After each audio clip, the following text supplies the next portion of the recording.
Can I say it again? I know we've been talking about this on Facebook, but Happy New Year. Over and over and over again. 2016, here we are. 3 days into it. I'm still back in 2015. I still have a few things to wrap up, you know. Anyway, on the way over this morning, I was listening to TED Talks on radio, and this wonderful speaker, I didn't catch his name, but he was talking about beauty. And the whole time, it was like 20 minutes over here, he was talking about beauty. Have you heard him? I had, what a joy. You know, it was so inspiring. And one of the things he said that I can say without taking up too much time is that without beauty, our life begins to deteriorate and fade away. So he talked so much about different approaches to beauty. And, you know, even in the teaching where Agni Yoga emphasizes beauty so strongly in so many different ways, this man brought in like the subtitles of beauty in such an incredible, incredible way. So as I came in the sanctuary this morning, I was greeted with beauty. You know, looking at the paintings of Nicholas Roerch, the colors are fantastic. The cherry wood of, you know, the cabinets and the altar, and just, you know, even going down the hallway and going into our reading room. And our reading room is a special location, not more special than the sanctuary, but special in as much that there's not one single electronic, you know, in that room. So that's what makes it extraordinary. And we use that room for meetings and for counselings, and our children's program, they meet there on Sunday morning. And that's beauty. You know, energy is beauty, quiet is beauty, calmness is beauty. So, let me move on. So this morning I'm going to be talking about how to try to live in the heart. Just seemed like a really good subject to start the year out with. But first, let me say this about the power of the heart. In Agni Yoga, we are told that an arhat sees with the eyes of the heart. So I want to emphasize that, and this is why. Particularly in this country, in the United States, people are almost revering the mind, revering intelligence, and placing intelligence and the mind over the heart. If you listen carefully to some people talk about the heart, or even about devotion, it is in a negative way. They approach an understanding of the heart as emotional, and they equate emotional to women, and they equate the heart and emotions and women to weakness. Now, some of you might want to argue with that, and that's good. That would be a really good, you know, 15-minute argumentative conversation. But that's the past. That's an old way of understanding. To think the heart, people who are heart-oriented are emotional, and it's usually just the women. You know, they're heart. You know, they're emotional, they have feelings. But we, the men, you know, or we with the PhDs, you know, we're the power source of life. But the teaching says just the opposite. And so that's how I wanted to start out this morning with Agni Yoga, which was given to us from Shambhala and from the Master Moria and the Master Kuthumi. Those three resources. Saying an arhat sees with the eyes of the heart. And an arhat can be a man or a woman. An arhat is a great being. An arhat is one who lives in intuitional awareness. He or she sees things in a holistic light, in inclusive understanding and compassion. He or she sees things from the standpoint of the one life. He sees the beauty of reality, not through logic, not through reason or mind, but through the heart. The arhat feels and senses reality and lives in reality. This is the heart that we're talking about. In Agni Yoga, sometimes calls the cosmic heart the cosmic magnet. It pulls hearts which are sympathetic to it into the stream of its beneficent love. When we join with the cosmic heart, we release the spark that is imprisoned and enslaved in our physical, emotional, and mental bodies. And that's power. That's power. What is the heart in a human being that the teaching is referencing when it tells us to try to live in the heart? It is the heart center in our etheric body. Now, we are told that our physical body is surrounded with a web of light. And I know some of you can see this web of light. This web of light is what gives us life. It gives life to our body. So the stronger the web of light, the stronger the physical etheric body is. Not only a physical body, but all living forms in nature have an electromagnetic force field. This field is a subtle pattern around which our physical body is built. In ancient times, people knew about this body. Imagine that, in ancient times. And here we are in modern times, and modernistics still don't know about the etheric body and the etheric heart. So it is our job to keep this idea alive. In the heart center of the etheric body, there is an electric blue flame which nourishes all of your vehicles. This is why we did that meditation this morning, to visualize the blue flame. This flame must be protected. Did you know that? Yeah, it must be protected from the disturbances coming from our mind, emotions, and harmful deeds. We must guard our heart and not disturb it with mental problems, mental exploitation, hatred, jealousy, anger, irritation, and self-interest.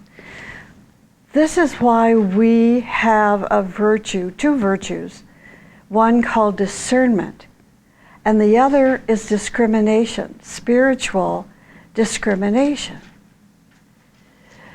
Some people might call certain actions related to discernment or discrimination as fanatical. But the disciple, the esotericist, will say, this is how I am protecting the blue flame. So, for example, you're discerning about certain movies that you spend 2 hours watching in the dark, or nowadays in your living room. Or you're discerning about how much time you spend on CNN and listening to political debates, which are going to become more and more and more in our face this year in the United States. Discerning means to determine if this is right for us or wrong for us. Spiritual discrimination is a little bit more complicated to understand because it relates to levels of consciousness. Some people need to learn about politics. My suggestion, if you really want to learn about politics, read about history. Read about the history of past presidents. Read about what presidents did this and that to uplift the consciousness of humanity, rather than listening to the banter taking place between the two parties and those within the parties, which will be essentially negative. And that negativity is going to increase and increase and increase.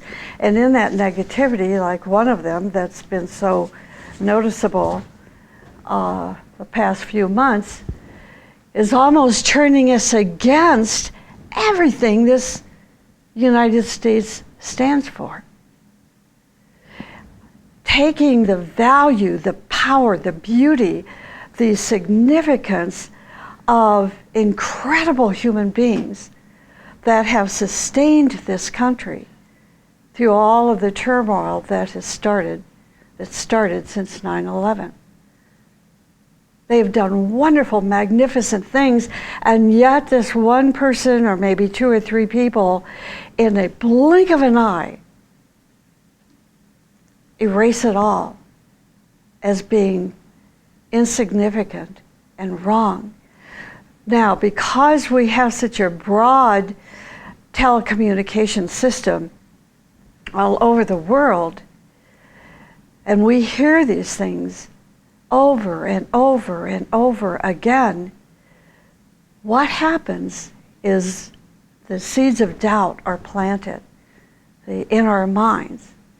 These seeds of doubt affect that blue flame and our heart center. And pretty soon, if we're not observant enough, hatred, anger, self-interest, irritation begin to, like a cancer, eat into our beautiful heart nature. Cut us off from any intuitional sense. And we lose respect for the country that we live in. We lose respect for the heads of nations, for those that are putting their lives on the line, sometimes for 8 years. So this is why we want to protect our hearts and practice discernment and discrimination. It is the heart that keeps our body really healthy. When our heart is pure and the flame is radiating, the flame of life burns all that disturbs our being, that spark within our physical, emotional, mental bodies. The flame, like an electrical energy or fire, slowly permeates these 3 bodies and purifies them. In Psalms we read, "Create in me, O Lord, a clean heart. And, O my Lord, renew the right spirit within me." Spirit is the flame. This means to create a pure heart and a flame that is straight. In other words, not a flickering light. A flickering light bends in every wind, in every emotion, in every temptation, in every test, and in every thought. The Master M says that we die because our heart becomes polluted and eventually gives up. If you don't believe it, read history. Read your family history. Some of you are into ancestry. Read about the history of some of your ancestors and how they ended their lives, or how their lives ended up. Look at those you know who have passed on. Where was that heart nature?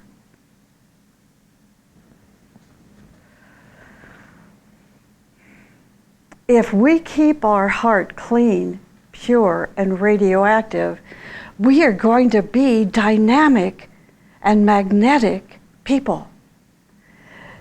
Individually, as a group, as a nation.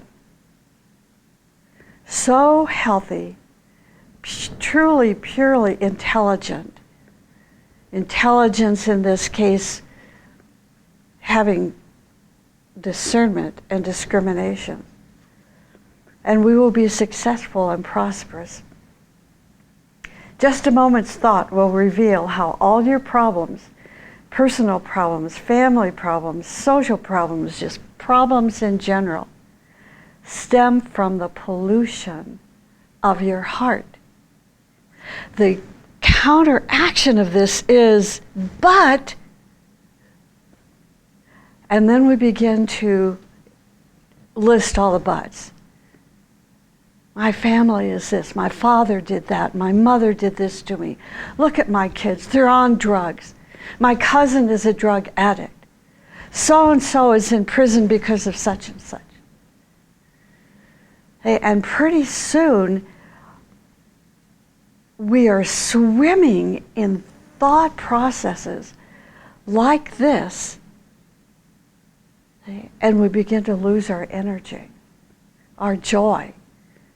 We're not able to see beauty. We walk into the sanctuary, sit down, throw our stuff down on the floor. All right, let's wait and see. What's you going to talk about this morning? That means that our heart is polluted and we need to make some changes. The teaching reiterates that we cannot solve our problems with our mind. For example, if a man has problems with his wife and children, and he tries to solve them by using his mind, intellect, and analysis, he's going to complicate the issues. Instead, try solving problems with the heart and see what happens. Unless we have people whose hearts are aflame, we're not going to find the right direction. The great ones do not analyze us or even examine us. They say, get up, you are healed. It is the heart. So let us try to dwell in the heart. Once you feel the flame in your heart, you will feel the effects throughout your body. Your skin comes alive. Something stirs in your bones and your blood is new because the flame of your heart transmits three energies. The flame of the heart transmits light and love and power. Transfiguration. Transfiguration is something we talk about a lot in the teaching, especially when we're talking about the third initiation. So let's just put that aside. Let's put initiations aside just for a minute from our brains and just think a minute what transfiguration is in a real sense, in an experiential sense. Transfiguration is the moment when your heart enlightens and illuminates every atom in your vehicles. That's transfiguration. There is a temple within us called the Temple of the Heart. It doesn't say the Temple of the Mind. It's a temple of the heart that is within us. And in this temple, there is the presence called the Most High, which is the flame. This is who we are, or it's who we can be. It's not my doctorate's degree. It's not my master's degree. It's not that I'm the greatest astrophysicist in the world. It's the temple of the heart that we want to protect and nurture. If you examine the heart of an atom, any atom, you will find that the nucleus is fire. The same is true with the cell. The cells of any living structure have fiery essence in their core. The emotional and mental planes are built of atoms that have fire within them. Think of this, the emotional and mental planes. Some people can see these spheres of consciousness that are part of us. Some people's mental sphere is very, very, very little. It's hardly there at all. And their emotional body is very, very, very big. Their etheric body may be even smaller than the mental body. What we want is a balance. We want equilibrium. To have balance and equilibrium means that we have fire, the fire of love, activating the physical, etheric, emotional, and mental bodies.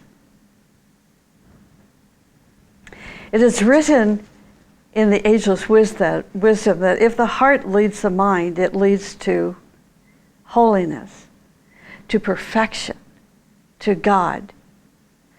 But if the mind leads the heart, problems are going to be created, because the mind is a deceiver if it does not have the light of the heart. Now, this is an experiment for you that I've been doing for years, with myself first, because I can certainly see it. Look at your demeanor, your attitude, your face, your body language when you are really, really busy at work. You have a task list that's this long to accomplish by 5 o'clock. Where's your calmness? Where's your peace? Where is your heart nature? It's all in your concrete mind. At this point, your mind is leading your heart. So you have to work harder and harder and harder, because the mind does not give you or nurture you with dynamic energy or creative energy. So when you're with somebody at work, a co-worker or a business associate, and you see, just listen to their language. If their language clips the words off, or they jump from one idea to the next idea to the other idea that are incomplete ideas, they are heavily involved in their mind, in their mental matter. Now, if the opposite is true, and this person is your coworker, your business associate, is living in their heart, that blue flame is actively burning,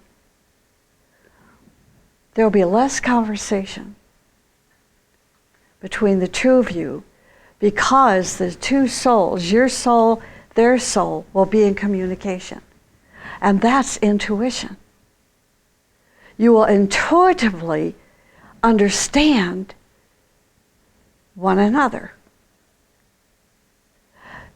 The quality of your voice will be melodious rather than harsh and rigid and square.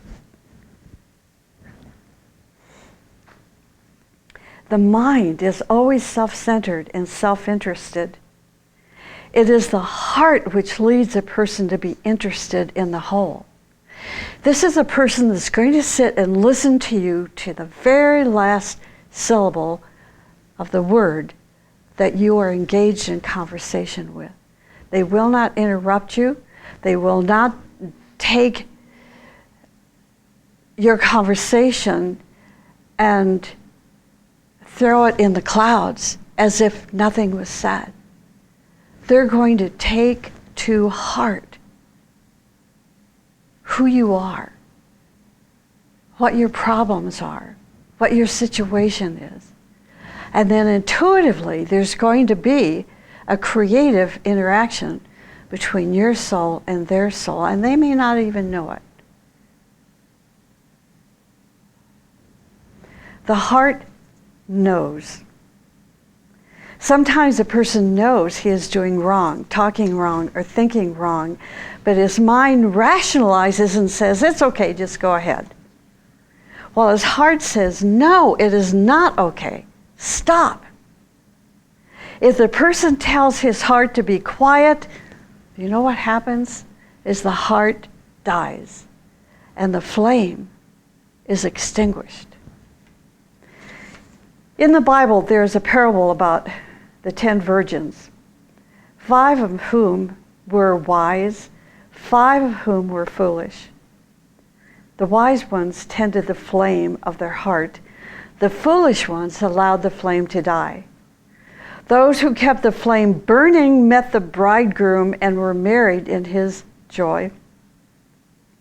The foolish ones were never united with him. This story is fact.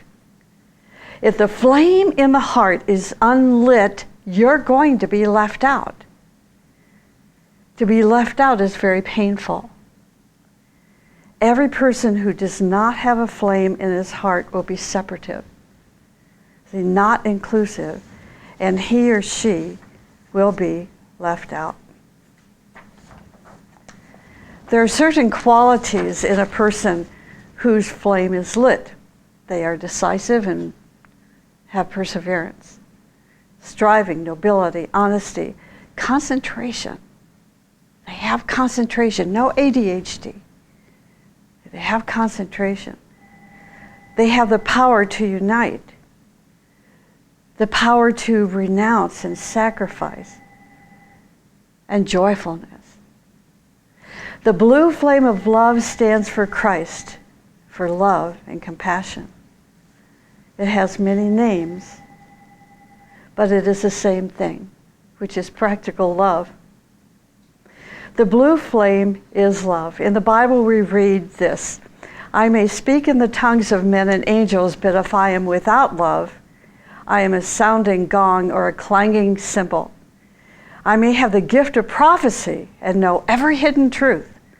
I may have faith strong enough to move mountains, but if I have no love, I am nothing. Love is patient, kind, and envies no one. Love is never boastful, nor conceited, nor rude, never selfish, nor quick to take offense. Love keeps no score of wrongs. Parents should hear this. Spouses should hear this. Love keeps no score of wrongs. It does not gloat over other men's things, but delights in truth. There is nothing love cannot face. There is no limit to faith, hope, and endurance. People you have heard say that God is love, and that it is only through love that you communicate with God and with your friends and co-workers. So test this principle and see how understanding does not come until a moment when you love one another. You will see that when you love each other, any problems between you will completely evaporate. Love solves problems and helps you understand each other. Understanding is not reached when you sit and philosophize about it. Love is a straight line from heart to heart. More than any other human need, perhaps even more than food and shelter, we need to be nurtured by other human beings. We need to stay in contact and acknowledge our interdependence and love in order to live in a most sacred way. Think about your own life, of the times that you have deeply touched another person and what that has meant to you. Of the times of difficulty when you have allowed another person to help you. It is not with our mind that we solve the ills of the world, but with the power of kindness and by coming to know one another's pain and sorrow. Love is that singular quality of the heart that has the power to transform resentment into forgiveness, hatred into friendliness, anger into loving kindness. It is this most precious quality of our being that allows us to extend warmth, sensitivity, and openness to the world around us and to ourselves, rather than being burdened by anger and hostility and resentment. I'm kind of rushing ahead here because I want to get to everything this morning. But let me just step aside and ask you again to think about this. Is it a weak person that can transform resentment into forgiveness? Can only the little woman do this? They can turn hatred into friendliness and anger into loving kindness. I was thinking of Mother Teresa of Calcutta this morning, a very little woman. If you've ever been in Calcutta, you'll never want to go back again unless you're there to engage in sacrificial service. The smells are wretched. You see dying people in the streets and the curbside. Garbage all over the place. All she could see was love and beauty. That wasn't her mind. That was not her mind. In this group, we so oftentimes reference Mother Teresa, as a great woman, a great spiritual light. But are we that light? Can we increase that blue flame in our heart and become like a Mother Teresa and others? No one person in this world is exempt from the need for love, for no person is exempt from pain. In moments of suffering, death, sickness, loss, it is not a prescription or formulas or philosophy and advice that we need. We are healed by the loving presence of another. There is no barrier or obstacle that enough loving kindness and compassion cannot overcome. And for me, see, these are not just words out of my head. These are words of experience. So I can stand behind every single word and attest to the truth of it. Our capacity to embody this, simple though it is the spiritual strength that can change the world around us. It is not building a great wall between Mexico and the United States. Love is a great strength. And you know what I'm referencing, I'm sure. Okay. Love is a great strength. It's power.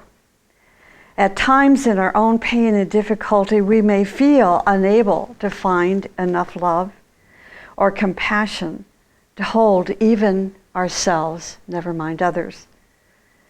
Yet life continues to present us with countless moments that call for us to find greater and greater depths of love. The path of the heart is a path without end. We cannot measure the worth of a single loving action or the impact of a single caring gesture. We cannot know the results of a single meditation or evaluate the learning we will derive by meeting just one single difficulty with open-heartedness. When we connect with the precious richness of loving and caring and connectedness, we cannot even begin to measure the long-term results. How to make our lives an embodiment of the nature of the heart is the greatest challenge we as spiritual seekers face. This I really, really believe. And I've been around long enough on this planet and certainly immersed in the pool of spiritual seekers to where I can still say this.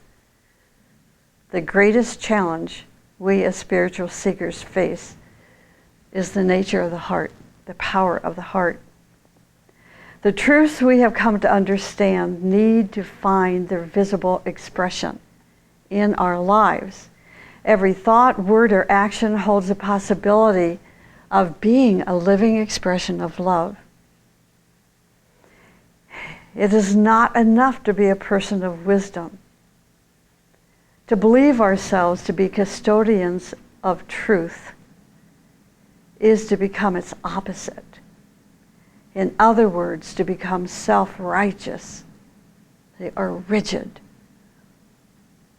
I'm going to repeat this because I'd like you to think about it. To believe ourselves to be the custodians of truth. See, the custodians of the ageless wisdom. The custodians of the Master's teachings.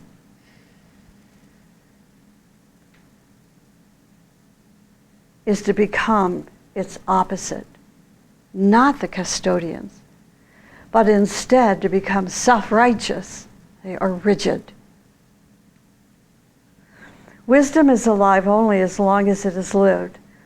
A swelling portfolio of spiritual experiences matters little if it does not have the power to sustain you through your inevitable moments of grief and loss and change. Knowledge and achievements matter little if we do not yet know how to touch the heart of another. Love is a straight line from heart to heart. Even in the worst times of human darkness and difficulty, there will shine beacons of light and love. They are not necessarily known as particularly powerful or holy people who possess grandiose strategies for changing the world. There's so much I'd like. It's just pouring in, and we have about 2.5 minutes left, so I will just hold off for another day.